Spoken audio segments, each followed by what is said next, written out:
I don't know, when guys come, they like to talk about it. We like to tell you. I remember one time I was with this woman, and we were having sex for the first time. It was our first time together. It was also our last time, but I didn't know at the time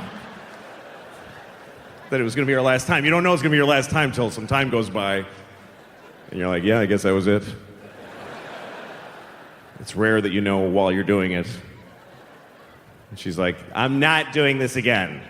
Like, while you're just so you know, this is definitely the last time. I completely regret this right now. That's a bad kind of a fuck. The kind that turns into a rape halfway through.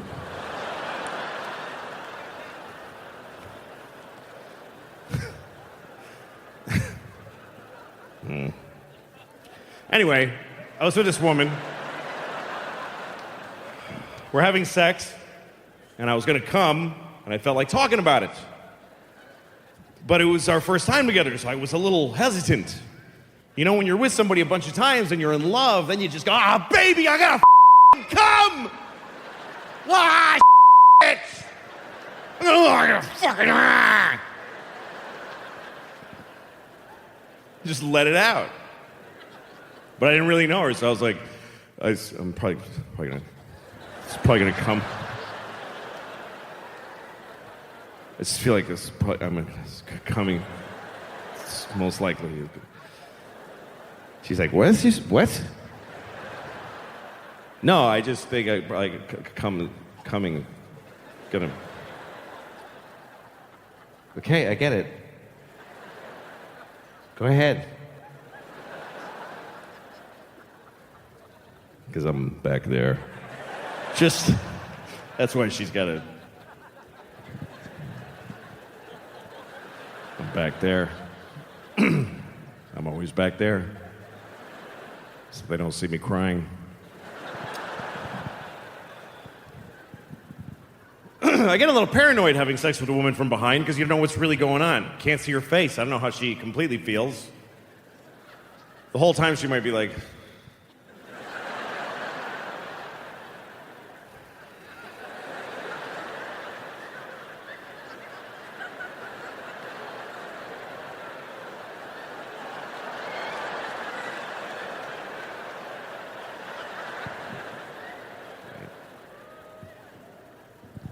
kind of trickles down and puts a kind of pressure on people making It trickles down to Pooty Tang. Yeah, to Pooty the Destruction.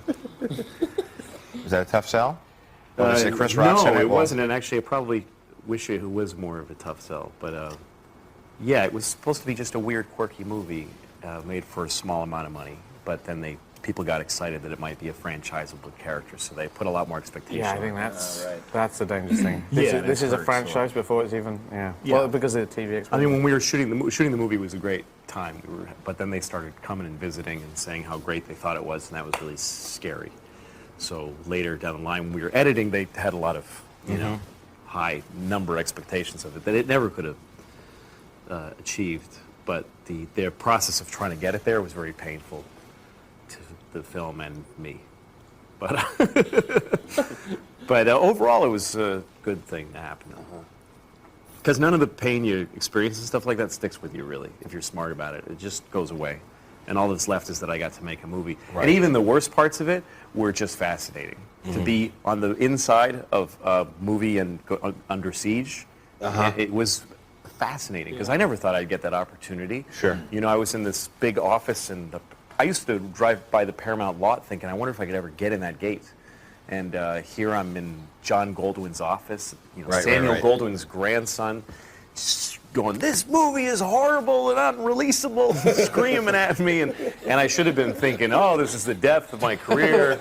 But I was just thinking, wow, gee whiz, this is Hollywood. Yeah. This guy is, powerful and he hates me. And, wow. And they literally got up mad, like visibly. Yeah, he got really angry. His voice was shaking. Seems like a pretty cool character every time I've been in there. Well, you never made a movie he hated that deeply. But the thing was that what were they expecting? Did you like it? Did you? I didn't like what eventually came out. I liked what I showed him. What you showed him, right. And then they And one thing, that I never felt too bad about it, because he was very passionate about the hate, and he ran down like details. It's like, oh, and then why would a man who shuns every woman and makes a beautiful woman drink milk from a saucer on the floor fall for such an ugly, disgusting pig of a floozy?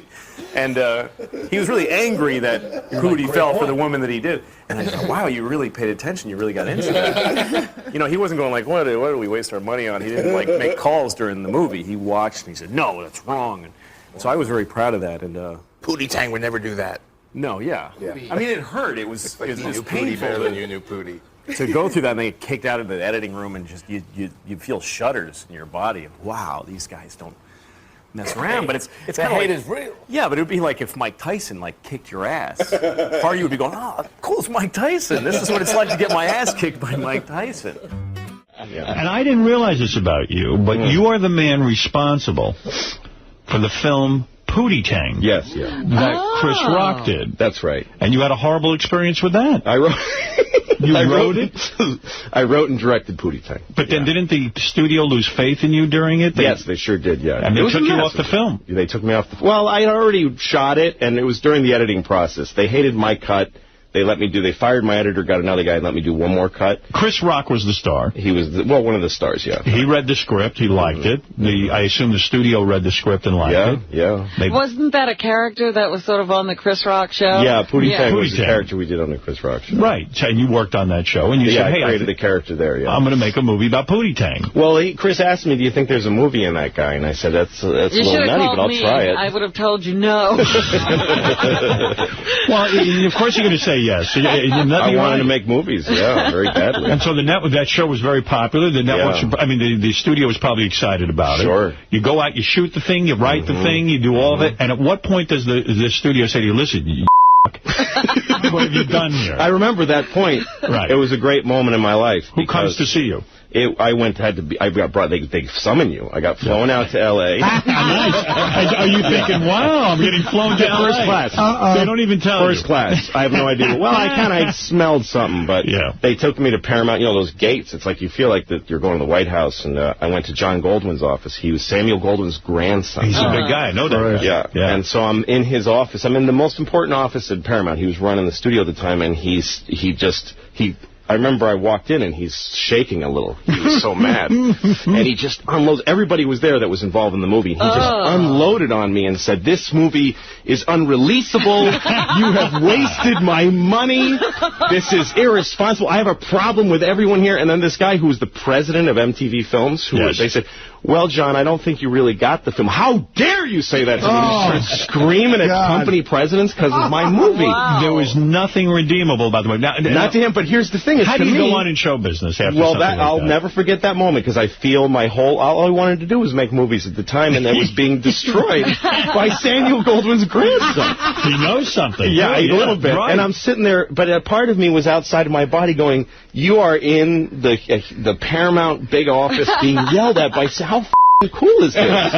Really? You were able to... Yes, I was able to enjoy it. You turned it into a positive. Absolutely, because who gets to have that very rare, beautiful experience to get to have that? You know, I read How to Make Friends and Influence People, but for you to have such a positive attitude as your career is... Well, to me, the key is, like, surviving failure is it just turns you... It's a very great experience. Tell me about it. Yeah, look, I went through all of that, Howard, and they killed, the press... I mean, I grew up watching Siskel and Ebert on PBS, when it was that show, and so I always dreamed when I was a kid, someday Roger Ebert and that other dude who's dead are going to look at me through the camera and say something about my movie. And here was Roger Ebert saying, Pooty Tang is so bad, I don't even understand what it is. This isn't even a movie. It's not even complete. He's like, why don't they shoot the director? Yeah, he was like so hateful. And I'm having the experience of becoming famous for making a movie everyone unanimously thinks is awful, including Robin, who I grew up listening to and loved. Right. Why did the studio, do you think, release Pooty Tang? Why didn't they just put it on the shelf? Because Chris was in it and he was hot. Right. Yeah. And, it made its money back, and I get good checks for Pooty Tang. It's doing really well. Yeah, it's a cult hit. People dig it. Wow. I can't look at 2 minutes of it because it just turned into a train wreck. But I think it might have been a good movie if we had done it all one way. It's just that they wanted to backtrack and try to do something else with it. And, that kind of stuff. That happens, yes. Yeah, it happens. Yeah, you Artie. gotta figure. Artie, speaking of what? Beer League, The Maker Beer League has something you want to say. Speaking of films, just to give Louis a plug, he made a movie called Tomorrow Night, which is one of the funniest things I've ever seen. Yeah? That our friend Robert Smigel is actually in, too. That season, It's a few Steve years Carell's back. in that, too. Is that available anywhere, Louis? It's under my bed somewhere. I mean, to Sundance and it never got released. But Man, the thing is that going through that, though, Howard, and getting through it, and then a few months later realizing I survived that was really hard, but I feel fine. It doesn't stick to you. But I'm so much smarter, and I think that my show now it totally is succeeding because Pooty Tang failed. I swear to God, it wouldn't have happened without it. I agree with you. I think you have to go through a certain amount of tragedy, but, I mean, you've had your share. But I wanted to ask, I mean, like, as a result of that, does Chris Rock, I mean, do people, like, move away from you for a while? A lot of people did. Chris never did. Chris and I are very good friends. Oh, good. Okay. And we've wrote a movie together since then. We've done a lot of things Chris has together. never said, you No, I think we had one phone call where we were like, like Clinton and Gore after the election. Whose fault is this? Not my fault. But no, but there are people that moved away from me, and they're all reading about me in the trades, having my own show now. That's so right. After a while, the lesson here is your attitude. I mean, how you, what you glean from that horrible meeting with Samuel Goldwyn's grandson ranting and raving at you, and you took it the way you did. You have that resilience. I think that's what makes it possible. I think that comes from going to retarded camp. I think it's the $8 blowjob to myself. Osama bin Laden. It's actually very shy. Well, you learn what beatings life can give you, and then you go, well, I'm not afraid. And I thought when I did this show, I might get the shit kicked out of me again, but I've had the shit kicked out of me. Louis' parents. I'll give it a shot. And then a fella named Joshua Mabe wrote me, and he wrote me kind of a long email that I didn't read all of, but he asked me about Pooty Tang and about the visual elements of the movie, and he seemed to think that I approached it as a filmmaker, which I did, and he noticed that I hired Willie Courant as the director of photography for Pooty Tang, and Willie Courant was an eminent kind of new wave French, very old director of photography who made films with Serge Gainsbourg, and he made a film with Godard, Masculine Feminine, and worked with a lot of other great filmmakers. And he was an amazing guy to work with. And I took Pooty Tang very seriously as a film. I wanted to be a film director and direct a real movie about a guy who talks in a undiscernible language. Chris Rock gives great advice. I don't know him nearly as well as you do. I know him. No, he's very smart. He's got a good instincts. He's brilliant with the business. Yep. Like business. Everything he's ever said to me as far as the business is concerned has been on the money. No, when I was making Pooty Tang, when we were in pre-production, there's this producer on the movie, Cotty Chubb, and he was like my right-hand man. He was doing everything for me. And Chris came up to me and said, that guy's going to take the movie away from you eventually. Oh. And I was like, that's crazy. He's my partner. This guy's got my back. And he goes, no, that guy is going to eventually take this movie away from you and kill you. And it's exactly what happened. Wow. Like, he just knew it. He didn't even know the guy. He saw the two of us talking, and he's like, yeah, that's the guy. That's the guy they picked to watch you and help you, and then in the end, he's going to screw you. And that guy did pry the movie away from me and f*** me hard in the ass. He learned that through having that done to him. Yeah, exactly. He knows he's good enough now at the game to go. He just goes, oh, that's that guy who does that. And now I'm that way. Now I can do that. You just know you can tell the future. Certain people and who they are because there isn't really that much variety in any one industry. I've noticed that too. Like if you go from industry to industry, no matter what it is, there's that guy and there's this guy. There's the guy with a nervous laugh who will sell you out eventually under pressure.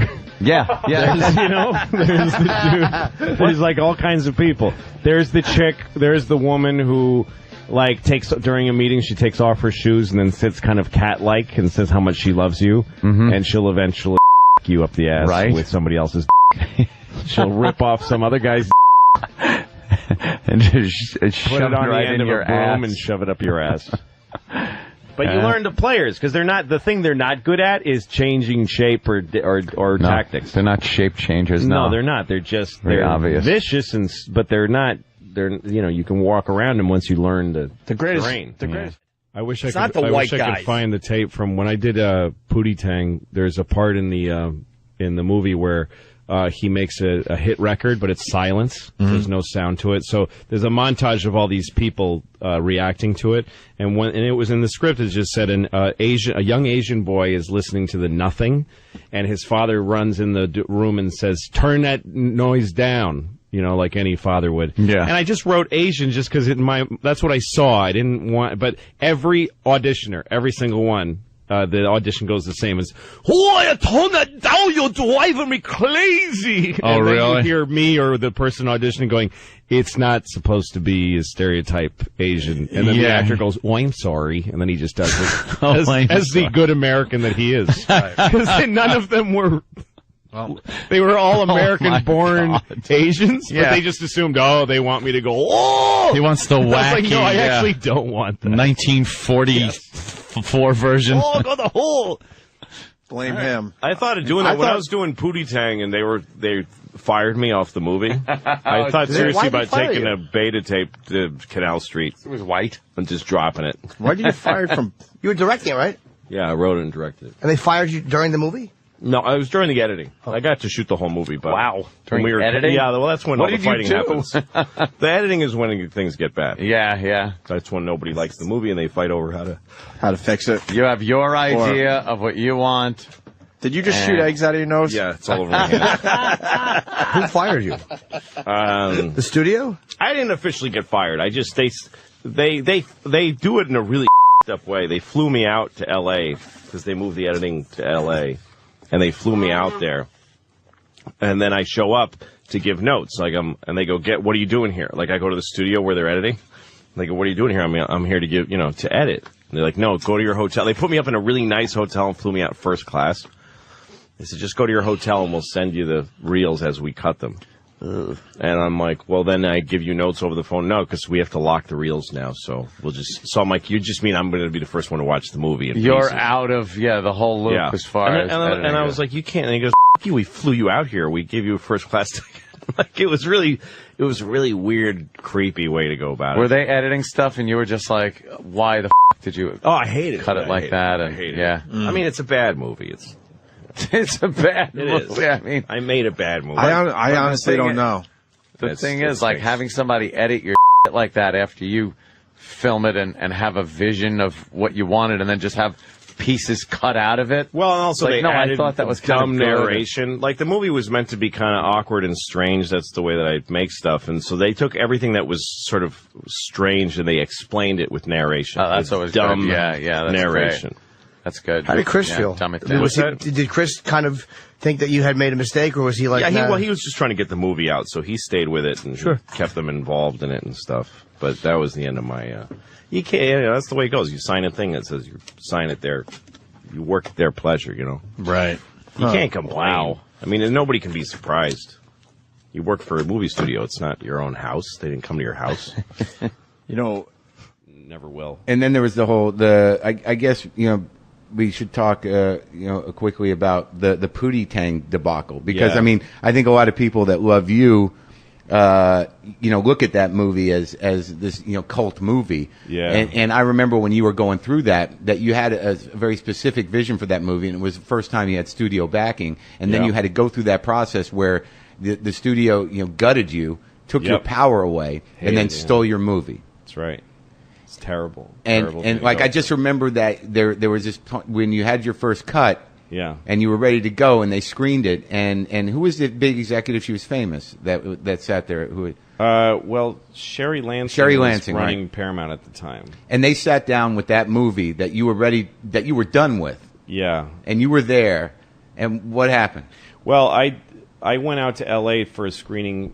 Really, John Goldwyn was the main guy that we dealt with there. He was Samuel Goldwyn's grandson, this guy. So you, of course, attached a great legacy, knowing you, that's sort of like you're part of that was movie a big history deal. now. Yeah, that was a big deal to me. And I still, to me, it's like... You remind me more of John Milius, actually, than Francis Ford Coppola. Yeah, probably with, But I loved that experience, even in its at worst time. I was very unhappy. It was very stressful, and there were times where it's one of those things where your back gets put against the wall, and then it feels like somebody's pushing on your chest, but you don't have anywhere to go. Do you know what I mean? Yeah. Things got worse and worse, and I started to wonder what my capacity was as a filmmaker, as a human being. I wasn't sure what my capacity was to take the stress I was taking on. So you made this and cut, the fear that I was living right? with. But your vision as a filmmaker is fairly specific, and that was a fairly specific. I made that movie exactly the way I wanted to. It was and in cutting it, I found out first of all that I had made a flawed movie. Like it wasn't good. Yeah. I didn't make a beautiful movie that Paramount destroyed. I made a flawed movie that didn't really hang together as a feature.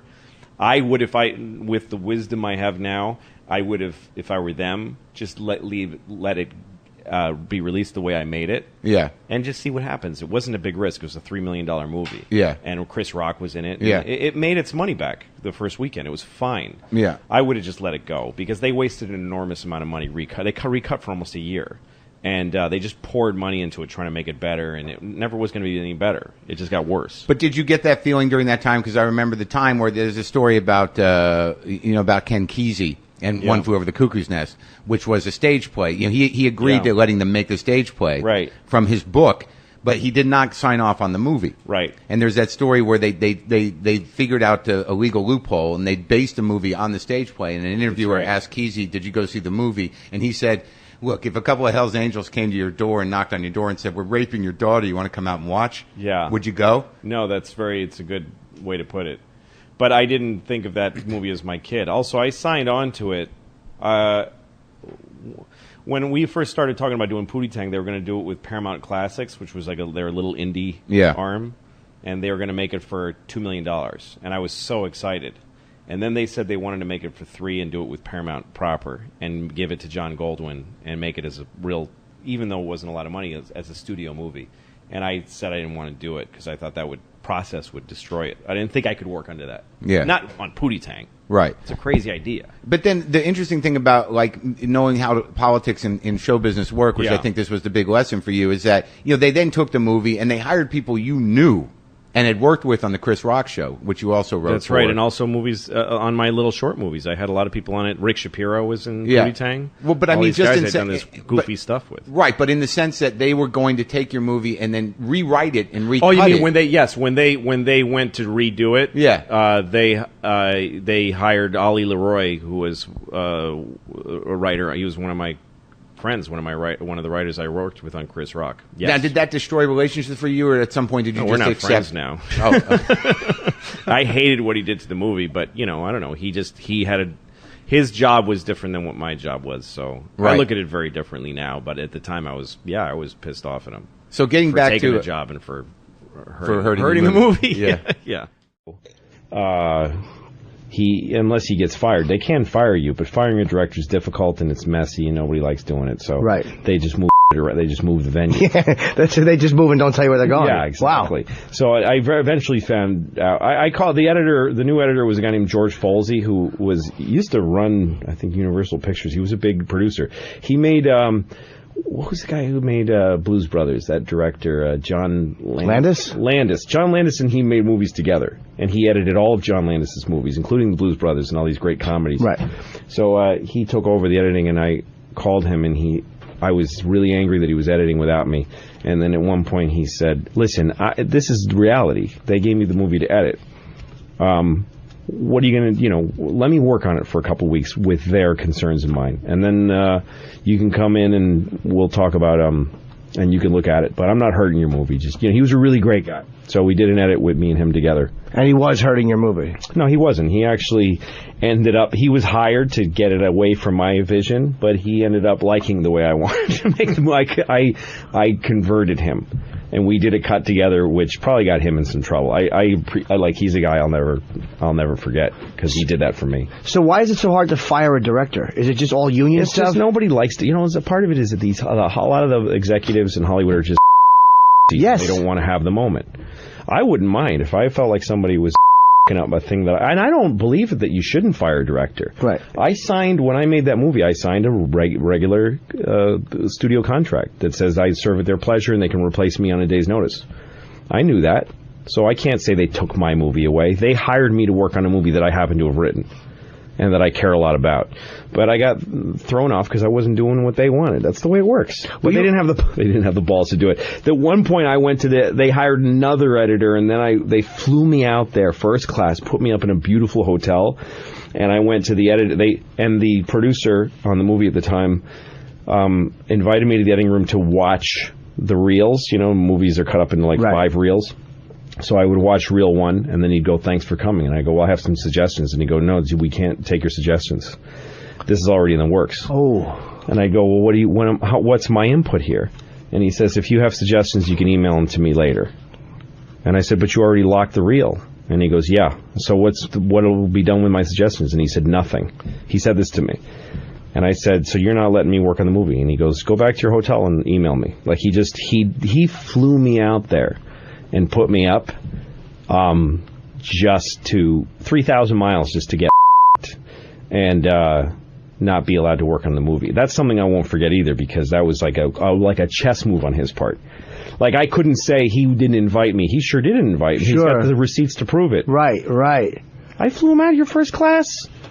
He put him up in the best hotel in town, and all he did was come to the editing room and cause problems. So I had to restrict his access, and that's the story he told people, which is not true. So and he basically just said, "Go back. We're here talking, but go back and email me." Yeah, go. But you can't sit in the editing room and make suggestions because we're too late in the process. We're locking the reels now. What does that mean, locking the reels? It means that it's picture locked, which means you can't change any frames. That you've started to print the film. So he said, "Go back to your hotel room and write me emails." And I said, "What'll be done with them?" "Nothing, because the reels are already locked." It was just so insulting. And when he did that, I had the reaction that he programmed, that he expected, which was, "I gotta get out of this. Is too personally painful." I mean, I had been working on this. I directed this movie. It was such a emotional thing for me. It was a year that I'd been working on it. And so he knew that if he did that to me, it wouldn't be an outright firing or grievance that that could be brought against him, but he knew he would break my spirit, which he did. It made me. I sat in the parking lot. I called my wife at the time, and I told her the story, and she said, "I think it's time to let this go." What would have been a strategic, like, as in say in a chess move, if you weren't as emotionally attached to it, what would have been a way that you look back on it and be like, "Okay, I could have actually done this to counter"? Well, I wouldn't have made the trip out. I would have said, "I'm not going out there till I want the editing room back here," or something. You can't fight those guys. They own the movie. Sure. So, I mean, I had a meeting with a big director at the time who told me some things that you can do. One thing he said is, when they take the movie away from you, it's inevitable. It happens to almost every movie. Right. That the director loses control during the editing. But the thing you can count on is that the studios don't have any better ideas than you do. And they don't really want to edit. They don't enjoy the work. It's your idea. You have the creativity, and you like it. They don't like it, and they don't know how to do it. So they'll, just to be protective and territorial, they'll take it away from you. Let them take it. Don't fight it. It's like if a dog is biting you, they tell you, "Don't pull your hand away, because you'll actually tear your hand on the teeth." What you do is you push your hand further into the dog's mouth. I've never heard that before. Yeah, wow. Because then you're not tugging on the teeth that are in your skin causes tears instead of just a puncture. But if you push your hand into the dog's mouth, it'll actually have to open its mouth wider. So you push your hand in, like punching the dog in the face while it's, The ball's on the first guy to discover that. To have the low heart rate enough to do that. But you have to do that in those moments of stress. You have to go, "I'm not going to tug and jerk back. I'm going to either push in towards the trouble, or I'm going to just keep calm and let it bite me and just take it." And that's the best way. They say, "We want the film," and you go, "Okay, here's the reels, here's my notes. Go ahead." Because what's going to happen is they're going to give it to some young executive for 2 weeks. He's going to do an edit, and he's going to get all excited and show it to the big guys, and they're going to go, "What the f*** did you do? This movie's worse now." Yeah. Give it back to the director, and then that executive will actually come to you, "Please help me." Please, he foresaw that, and there was a version of that happened. They did reshoots on Pooty Tang, and they asked me to direct the reshoots. Oh, wow. Because they didn't know another way to go. I had made something that was pretty unique, and nobody knew how to handle it. So, is it embarrassing at all? Like, because again, it's comics. We kind of get used to, like you said, used to bombing. We get used to. Yeah. But is it embarrassing when like the whole cast sees a certain thing, and you're like they've taken it from you? Do you feel like ugh, like I don't want to face those people, or do you? Yeah, feel there's a lot of humiliation in it. I mean, when I did Pooty Tang, by the time it was finished, I was disgusted with the whole thing, and I was also a pariah. Like, I was not hireable as a director. It ruined my filmmaking career. A good example of that is I haven't been hired as a director since then. I directed one movie. That's not a good record. It's better to do two. Do you know what I mean? Right. Year 2000, I made Pooty Tang. It's 2011. I've never directed again. But that's how much it hurt me. But at the time when it was coming out, I remember it was so humiliating. It was so hard. The pressure was so much because something was out there that I didn't like. I got an email on my website back when we had like community boards on our websites. Yeah. Somebody wrote me and said, should I go see Pooty Tang? It was coming out in a few days.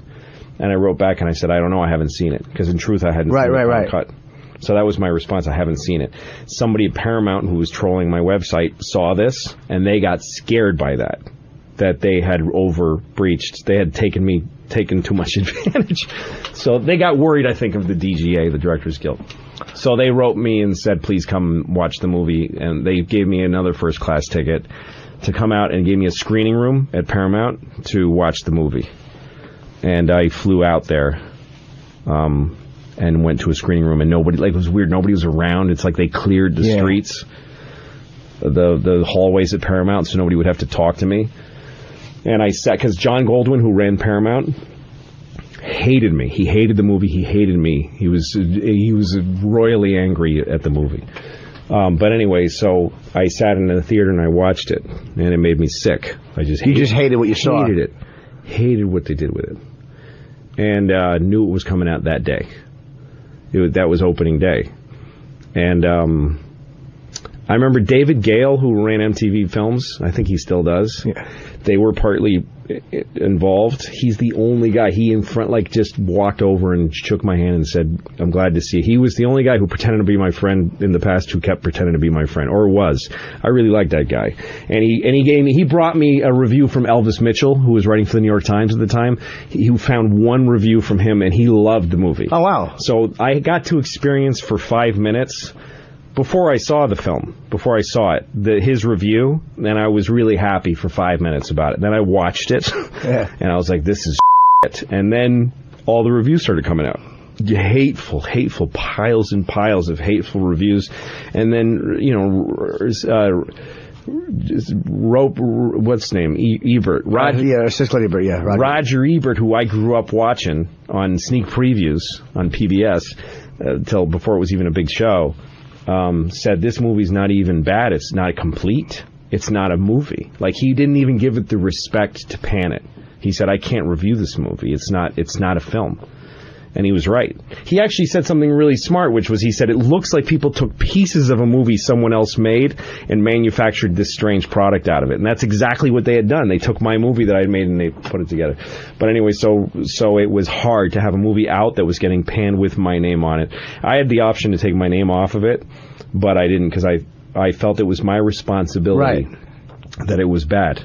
It's part of your job as a director. The point is, I've been the center of attention, of negative attention, a couple of times. I've had my worst nightmare come true, and I survived it. It didn't hurt me as badly as I thought it would. And indeed, I gained every time. Gained hugely. And I wouldn't trade those bad experiences for anything. So what that tells me is, when I start trying something, the bad version of it, I could take it. Like, I have no fear, because my worst fears have been realized, and it wasn't so bad. It would be like if you started boxing and you're like, I'm afraid to get punched in the face. Anybody is. And your first few times you get punched in the face, you're like, I don't hate this. Right. And I'm good at the boxing. And I'm not dead. I'm not dead. I don't hate it, and I'm succeeding sometimes. Why? This is what I'm going to do. Do you know what I mean? And you have complete control here. Oh, at FX is totally unbridled control.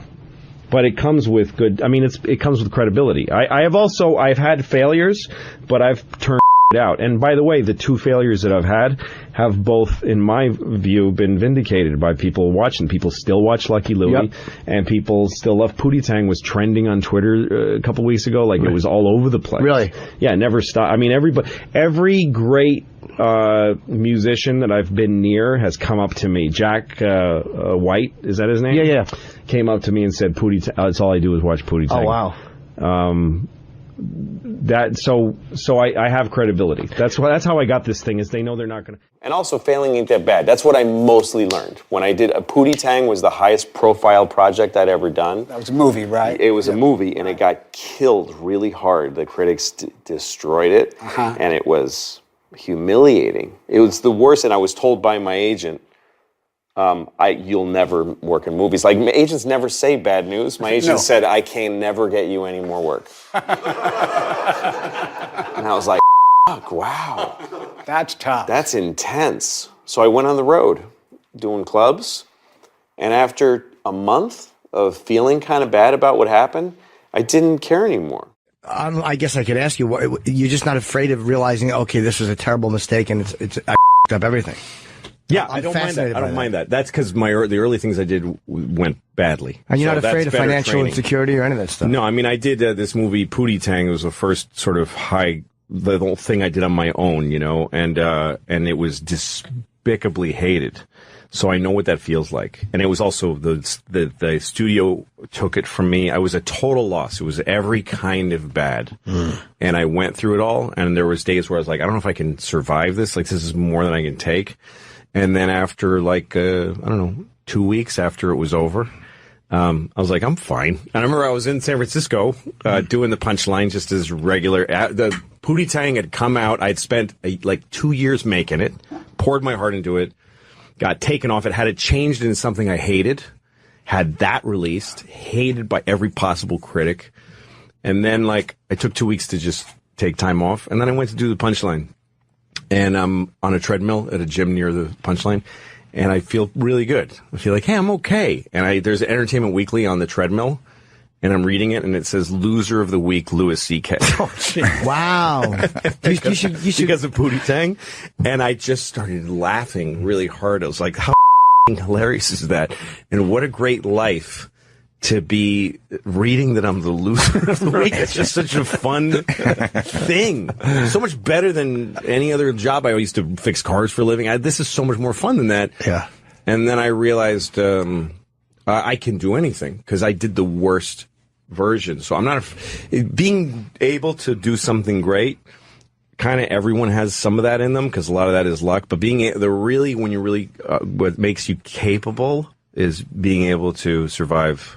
Right. Something going to Going back to Pooty Tang for 1 second. Yeah. You ever think of doing it the way you wanted it made originally now that you No, I don't think it was a good idea for a movie. And also, the cut I had, my edit of it, like some people have asked me, don't we want to see the director's cut? It's worse than what they made. Gotcha. No, it just didn't work. It was a bad movie. Okay. It's a bad movie. Can't escape it. But it's like some bombing on stage. Funny moments in it. It's like bombing on stage where you bomb horribly. You're like, well, nothing's going to hurt that bad. Like, that's the pinnacle of feeling shitty, so. That's right. So I've done that. I can do other So I don't know. Being able to go into that kind of realm enables you to do some up things. Really needing something to succeed kind of narrows your. Right. You know what I mean? I can't do that. It might go badly. Yeah, but. Think about it if it doesn't. Of course. How cool that'll be. Something that should have bombed. Right. Killed. Yeah.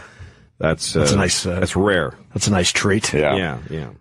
And then, I don't know if this was while you were writing for Conan, but Pooty Tang, which I know in a sense was a very frustrating experience, this film that you did in 2001, was that also, though, the thing that put in your mind the importance, which you've carried to this day, of just retaining creative control of things? Yeah, that it's not really worth it. If you're just trying to say I make movies, that's a horrible way to make a living. Right. If you're not enjoying it.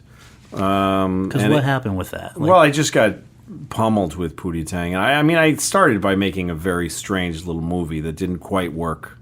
So the fault started with me because I didn't really execute the film very well. And then once it was time to try to fix it, they don't leave it in the control of the at the time 29-year-old comedy writer, a first-time director. They take it away, and then it gets knocked around to studio executives and producers and people who deal with you in a very contemptuous way. I was treated very poorly, but I deserved it in a large degree. So that's the way that goes. And there's no other way. That's how movies go. It's a hardball. It's a tough racket. So if you can't take that, then don't do it. It's the way that goes. And also I learned as I went through the system with Pooty Tang that the people who were putting that kind of pressure on me and the people who were punishing me had worse pressure on them, and they were dealing with even less friendly people because there's money on one end and there's art on the other, and the closer you get to the money, the harder it gets. And you think the person, when you're a young filmmaker, you're like, this producer's being a dick, but you don't know what that producer deals with. The person they're dealing with is horrible.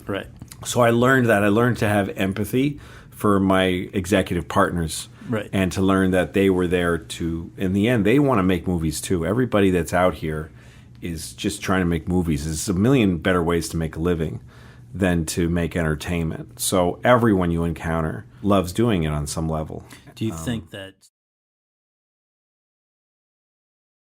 So I was watching Schindler's List today. You wanted me back, man. This is what I got. I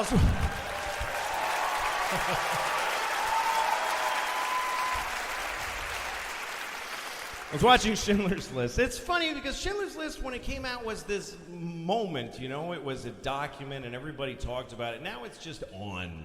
It's just on TBS, and you can just flip on by, the Jews and all that, okay, and then you flip this way and you see Dudley Moore and Kirk Cameron switch bodies, and that way it's Hitler and the Jews and all that. It's just... I was watching Schindler's List, and there was a scene that really, I forgot about this scene, and there I saw it. There's a scene where all the Jews are being let out of Warsaw. They're being forced out of Warsaw. They got all their belongings on this road, and all the people that aren't Jews are watching them leave in nice clothing. It's this horrible. And there's a little girl in this scene, and she's standing on a mailbox. She's about 8 years old, and she's in a pretty dress. You remember this scene. And she's watching them. She's going, "Goodbye, Jews! Goodbye, Jews!" And this really struck me, and probably the Jews too, that it happened to, because I think it must be real. There must have been that girl, and when they researched the movie, somebody told Spielberg that story, and he was like, "We're doing that." That's amazing. And because I know how movies are made, I know that they had to go and find an 8-year-old girl who could nail that. So somewhere there's a tape of like 50 little girls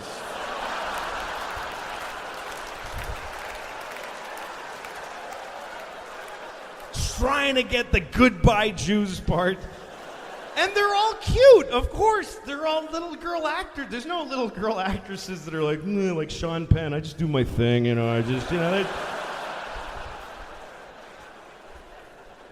They're going from the Hannah Montana audition to the "Goodbye, Jews" thing, taking their turn. "Hi, my name's Dorothy. I'm with William Morris." "All right, Dorothy, go ahead." "Goodbye, Jews."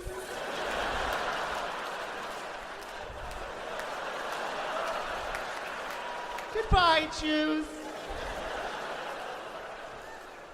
Dorothy, you're angry at them. "Oh, I'm okay." "Goodbye, Jews." "Goodbye, Jews." Okay, thank you, Dorothy. Next. "Goodbye, Jews. Goodbye, Jews. Goodbye, Jews." Okay, thank you very much. Next. And then comes the girl whose mother prepared her for the, "Hi, my name is Angeline, and I'm with CAA, and I'm really happy to meet you. The sun'll come out tomorrow. Bet your bottom dollar that tomorrow." Angeline, we just need the line. "Oh, I'm sorry. Goodbye, Jews! Goodbye, Jews!" Hey, this is interesting. The other day, a guy told me to a bag of dicks. That was interesting. I never heard that before. Total stranger told me to a bag of dicks. A whole bag of them.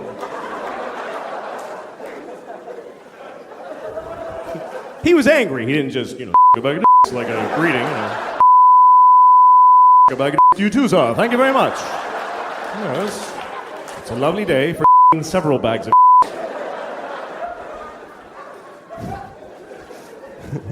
No, what happened was I cut him off in traffic. It was just one of those things where I had to get in and no one was in my car to judge me, and I just decided he's not me, so I don't care what happens to him, and I just cut him off. It's just a thing to do. And it was bad because he was coming fast because he didn't imagine in a million years someone could be that big of an asshole. And so when I did it, he had to slam on his brakes and his dog went poof in the windshield. It was really very bad. Very bad. And the worst part is when you cut people off, they don't vanish. They're behind you now. So I'm looking back and he's like, he's so mad. And he keeps trying to get next to me because he just wants to see my face. He's just dying. He's like, I gotta see this now. I gotta see the face of the piece of shit that just did that to me. And I keep cutting him off because I don't want him to see. I'm ashamed of what I did. Nope, you don't. Finally, we get to a red light, and I gotta face him. Only because there's a car in front of me, otherwise I would have blown right through there. But there he is, just furious. And I'm like, I know, it was awful. I shouldn't have done it. I'm not mad. I was wrong. Why would I be mad? And he's like, fuck you! And then he starts going like this because he wants me to roll my window down. Like, I'm supposed to take part in my own abuse during this argument. Oh, I'm sorry. I don't want to miss this. What do you have to say about me, yes? How rude of me to shut out your anger with my... So I did. I rolled it down. I'm interested. And he goes, hey, and I'm like, yeah. He says, a bag of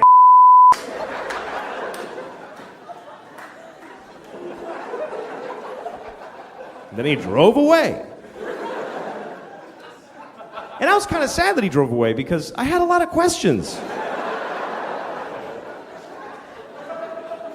That concept of in a bag of it's just weird. Like, first of all, when you picture a bag of what do you see when you picture a bag of Is it like a plastic bag and they're all mushed in together like chicken parts and with a date written on it with Sharpie, keep it in the freezer? Or is it like a paper bag and they're sticking out like baguettes, kind of like you went shopping? Bringing home a bag of for the kids? Here you go, Susie, take a blue one, like a little... I don't know, they were hanging in a window somewhere, give me 2 of those.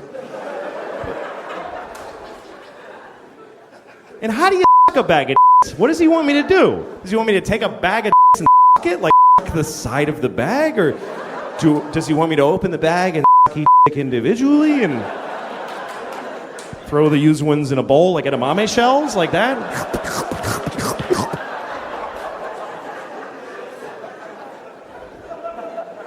Do I have to make them all come? Like how?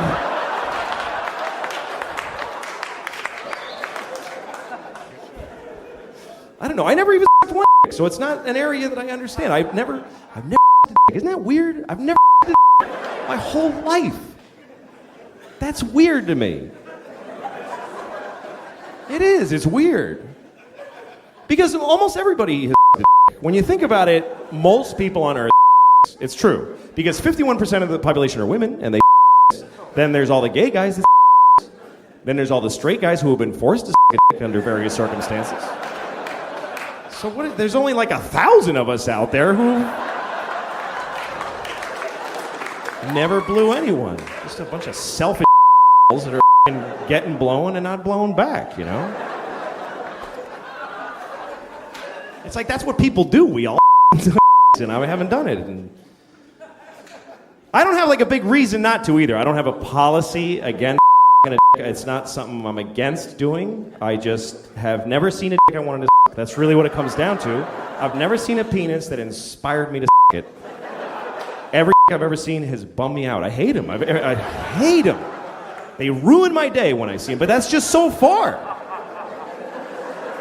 I mean, how the do I know? There might be this guy right here might have a beautiful this guy, if I saw his I might go, oh, that shit's going in my mouth right now. And I'd have to blow him. hold them down and blow them. That's the kind of, I would like rape blow people. That's what I would like, hold a guy down and blow him to spite him. That's the kind of shit I would do. Just to, I'm just saying I'm not prejudiced. I haven't seen that many. There's billions, literally billions of in the world, and I've seen like 40 at the most. So how the would I know? What, is that too many? Yeah, that's too many, right? 40, Jesus Christ. I'm only 39. It's a year plus another one. Why am I saying 40? That's a lot. That's like 2 bags of right there. At least 4. All right. I never understood people judging people for the way they have sex. So some people get angry at homosexuals just for being gay. They get mad at them. I never really understood that, because they're just having sex with each other. It's like I can understand if gay people were just running out in the streets, just people in the ass willy-nilly, just like a pestilence, like without asking, like you're at the ATM. Hey, what the fuck? Jesus. God damn it. Some faggot just me right in the ass. Seriously. Fucking right through my pants. He ruined my new pants. This fucking shit. Another one. God damn it. I gotta get the fuck home. This is ridiculous.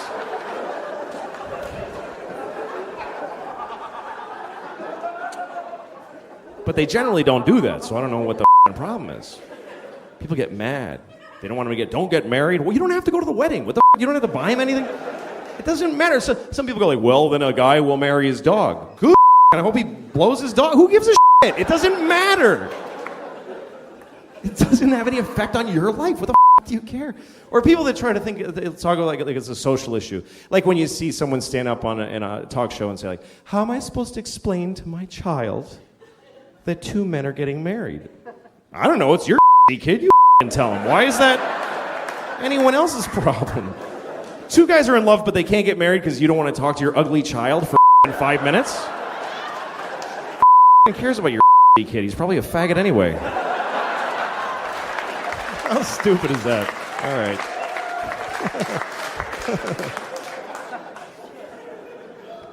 right. Stupid. I don't know. The only thing that bums me out though is that you're not supposed to laugh at gay people when they're funny, because sometimes they just are. They're funny. Like I lived in New York for a lot of my life, and in my neighborhood everybody was gay. And it some guys are just a guy walking down the street, but some gay guys are a guy in little shorts and a half shirt and combat boots spray painted green and a whistle, and he's standing on the corner going, "Hello, hot outside." That's not a stereotype. Those guys exist by the thousands.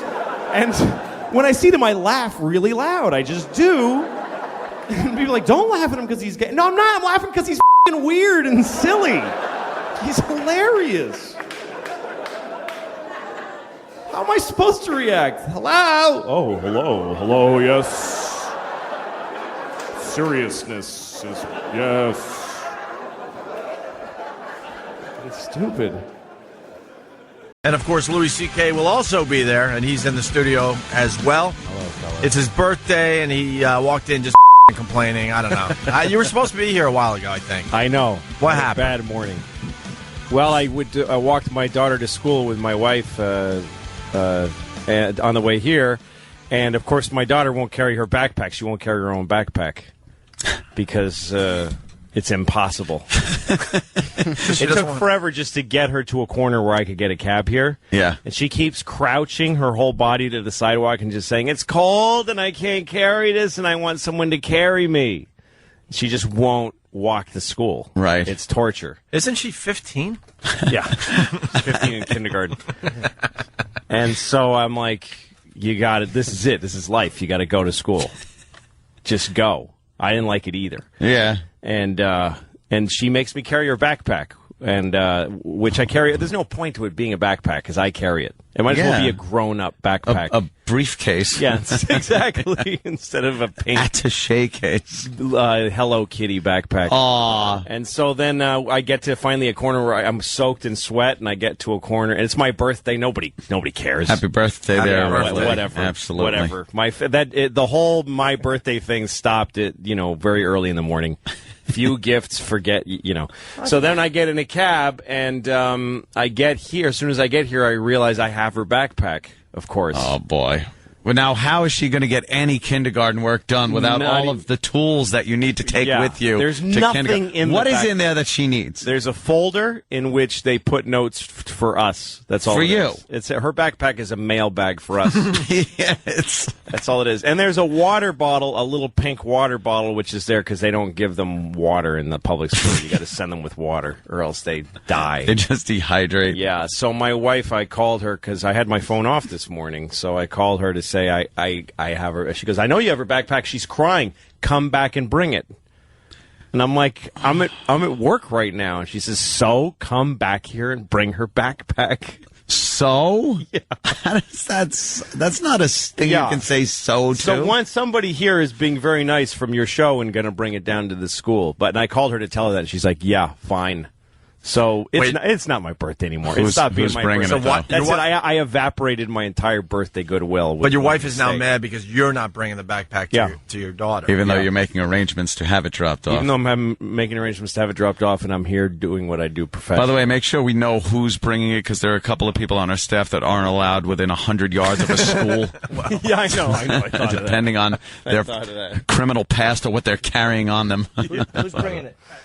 Who? Right, cool. Not Pat Duffy. He's the one, that probably can't go near a school. Yeah, the fellow who brushed his teeth with dog poop. And got thrown up in the face. Yeah. That's actually has a further education already. Wait, that idiot. You should just stop in there and maybe learn something. Happy birthday, Lou. Oh, thanks, You're fellas. dead before the next one. You and me both, my friend. That must have been a nice birthday for a couple of years, September 12th. Yeah. Oh, yeah, no. Hey, happy birthday. Oh, did you? No. Oh, the tragedy. September 10th, we had my birthday party early because I was flying to L.A. on the big one. Yeah. And I flew the night before to L.A., but we had a big birthday party for me in our backyard, and my wife got me a piñata, which we... Oh, look at that, traditional. The head of that piñata still hangs in our backyard. Really? It's just this symbol of the last normal moment. Oh, yeah, of our lives. It's just this withering. Or you're just a lazy Mexican who doesn't clean up his piñata. His own yard. I bet you got some this morning, though, right? A little birthday. Somewhat. Somewhat. I know how it is on the old birthday. No, you're going to need to go beyond innuendo for me to understand, because I didn't get nothing on my birthday. No. I got a pen. A nice pen? It was a nice pen. It's a cross pen. Yeah. There are nicer pens. A cross. A pen on your birthday is good if it's sticking out of a vagina. Hey, you can't say that. But it's but it's So you can't say that Wednesday. Wait, the piñata, what was it? Like SpongeBob? No, it was... What? It was a burro, you know. A burro, an authentic So it was a real piñata. Spanish piñata. So we just make fun of your whole tradition when we go ahead, man. Get the It's SpongeBob stupid. one for the 7-year-old. Americanize the piñata. But if Mexicans grew up with SpongeBobs, they would use them. They don't. It's not like burros have some integrity. No one says burros. It's burro. It's a burro. It's a It's burro. the borough of Queens. We don't say burro. It's the borough of Brooklyn. But burro is probably correct. Burro. And what is that, a bull?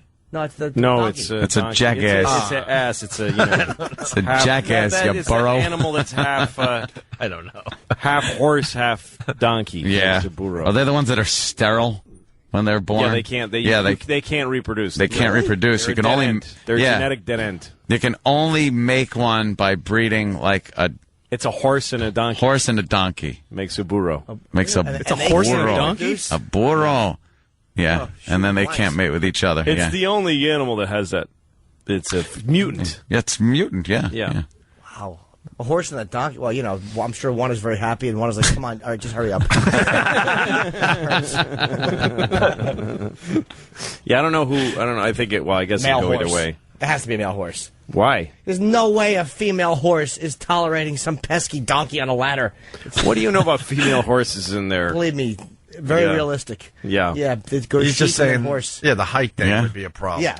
That's what Guess he's so. getting at. You think a donkey isn't as apt to be able to accept certain things than perhaps some videos you've watched? It is. It is. A donkey is able to physically do that, but I'm saying the height difference in Makes the it a donkey problem. Horse. Yeah, like the horse has to be very patient and allow the donkey put its stupid hooves up and hoist itself, and no horse is waiting through that. No horse. Yeah, because usually horse sex is a much more beautiful act. Yeah, it really is.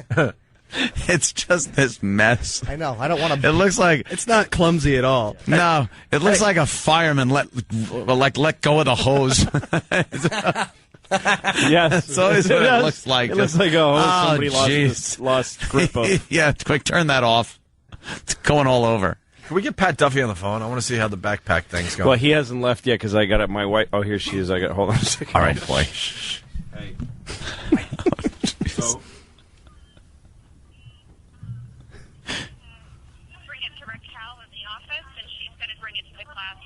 Okay, so he brings it to Raquel in the office. And what does he tell the guard? What does he tell the guard when he gets there? He tells the guard that he needs to give his backpack to Raquel. Okay. Look at him. Her dad forgot to give her her backpack, and Right. tells us to bring it to the office and she'll bring it. Okay. You know, he just has to, he'll probably just sign and pass or whatever. Right. Yeah. He'll slide. Pat, come here. Okay. Look at it. All right. I'm really sorry about that. Yeah, I know. She must have gone nuts. Freaking out, and she wouldn't let me leave the classroom, and she'd say, "No, I want it before you leave." Yeah. Worried about not having water, and you know, I had to buy her a bottle of water. Of course. You know, it's just.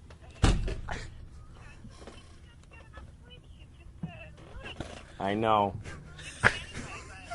I know. Thank you. I'm really sorry, and I'll call you after radio. All right. Bye. Oh, wow. Oh, dude, that's hysterical. I think Lou was apologizing. She didn't seem like she was like, all right, have fun. No, she's okay now. Yeah, she's she's all right. You can all right. tell. Yeah. I think a lot of it is me. I think I fill in a lot of blanks with guilt. Because I'm listening. So she was just quiet. She didn't say it's okay last time I talked to her. So I'm like, oh, she's mad. But she did have to explain to you the misery of the whole thing and how she had to get her the water and how she was crying and everything. Yeah. That's just a, that was good. Yeah, she didn't say me that. I liked that. And no happy birthday. No, there was not a. No, I love you. Oh, by the way, happy birthday. No, I love you. Happy birthday. Hey, have fun. You were looking at Pat Duffy though and laughing. I'm laughing that this is the guy, dude. He's got his forearm tat. Yeah. He's wearing his Honest Abe Lincoln beard. Yeah. His Amish beard. Oh, yeah. He's got a Frank the Tank shirt on with a picture of a tank on it. Yeah, so you're going to an elementary school to deliver a pink Hello Kitty backpack to a kindergartner right now. Yes. Yeah. You need to see a woman named Rachel. He's taking it to Rachel. Raquel. Okay. Raquel, you don't. Yeah. You weren't listening. Oh, my God, you weren't listening. Your wife is right. I suddenly see her point of view. Lou is an idiot. I didn't hear a word of it. He'd be looking for this Rachel. I need to find Rachel. They're like locking down the school, hiding the Rachels that go there. He's going around every corner. Rachel. Rachel, I've got your back. A lot of people pointing out that you're a beaten man on instant feedback, Lou. Oh, totally. That conversation was just like, I know. What were you hearing in your brain during that conversation? You know what? White noise she was or actually, not Raquel, Charlie Brown's teacher? She was being pretty nice. Yeah. Considering that it's my birthday and I didn't do anything wrong, really. Yeah. And I just made a mistake and I'm rectifying it. Yeah, you're fixing Considering all that, she was being pretty nice. Well, you just said you were sorry twice. I'm like, why are you sorry, Lou? It's like, it was, I know. Like, I could hear her talking. It wasn't like she was at you. She was like, yeah, she was, you know how she freaks out. Like They she were was kinda preemptive I'm sorries. Yeah, well, they were from before, from the way she sounded last time I talked. So they were owed. I would never apologize like that. I would just be angry back. Yeah, well, That's how you Jimmy can't works. get through, you know. Oh, you're probably right. That's how Jimmy rolls. Yeah, that's how you act with a girlfriend. Who where there's no stakes except PUSS. I'll leave the last one off for savings. Puss is enough. Puss is enough for a reason. Yeah, that's true. Yeah, no, you gotta. All right. It's like the UN. I'm trying to get a diplomatic. Oh my God! Solution to look, this he's war. wearing it. He's wearing it. Oh, God. Oh God, that's kind of gross. It's been fouled That's like now. a guy wearing your daughter's panties. Oh yeah, he's fouled it. Let me see the back of that. What is it? Hello Kitty. Oh, it is a little Hello Kitty one. All right, it's adorable. To get it off the pal talk, that's enough exploitation by the most disgusting show on the face of the earth of my beautiful little daughter. I know. And her bad day. Their little Hello Kitty backpack. Yeah. Can we go through the backpack, see what's in there? No. I told you that's I told you what's Water? in there. Yeah. There's the water bottle here. Turn around. You see the pink water bottle? Yeah. It's adorable. Yeah. And it's all sparkly. That's nice. It's got little sparkles on it. I picked it out with her. It's way too big for her. Is it? Yeah, it looks pretty big. I did Fits on it was a stupid real Pat Duffy. father's job of picking something out for his daughter. Yeah. And my wife was like, "Oh, it's awful big." And then the teacher said, "That's really big." Oh, So you screwed up. Yeah, completely. What did you think? I mean, look, it fits him. It fits Pat He Duffy. could actually use that. It's Yeah. practical for him. That'd be good, though, if your daughter starts selling encyclopedias. She can carry them all in that thing. Jesus. Yeah, I know. She's 2. Encyclopedias. She's 5, but anyway. All right. And if she takes a time machine back to the 50s, sells encyclopedias. That's actually, people still do that door to door. Do they? No. Of course not. They don't. No, nobody does. All right, Pat. How far of a don't tell exactly where it is or anything, Can I but give you money? like I'm gonna give in a money. miles. About 4 miles. By the time you get there, school's going to be over. I know. It's kindergarten. Well, Don't no, they go it's for till 45 3. minutes? It's till 3. It's a whole day. Oh, Wow. Yeah, it's a major. That's rough. Totally, it's a massive difference. That's in her more life. time for you. I and went your for wife. like 10 minutes. She's been home every day. I mean, we went to preschool, but it was like you drop her off, and then you turn around, you go home, you take a dump, and go back and get her. Yeah, that's all it was. Oh, But she just started kindergarten? she started kindergarten this last Tuesday. How'd she Labor do Day. first day with it being Well, the so first long? day was just till 11. Oh, and they then kinda the second day was just ease 'em 11, into it. and then till 3:30. At 11, was she like, hey, what's the deal? Well, she was happy. She liked it. They did a few fun things. And then she grew up all at once in one phone call to me because I called her and said, Jesus. how was your first long day? And she always just says, oh, fun. Nothing. Yeah. She says, I don't like lunch and I don't like recess. Wow. And I go, why? Well, at lunch the teacher's not there. I'm just at a table. And which, imagine that. And then she goes, and at recess, all the kids I know run away and play, and I don't know where they go.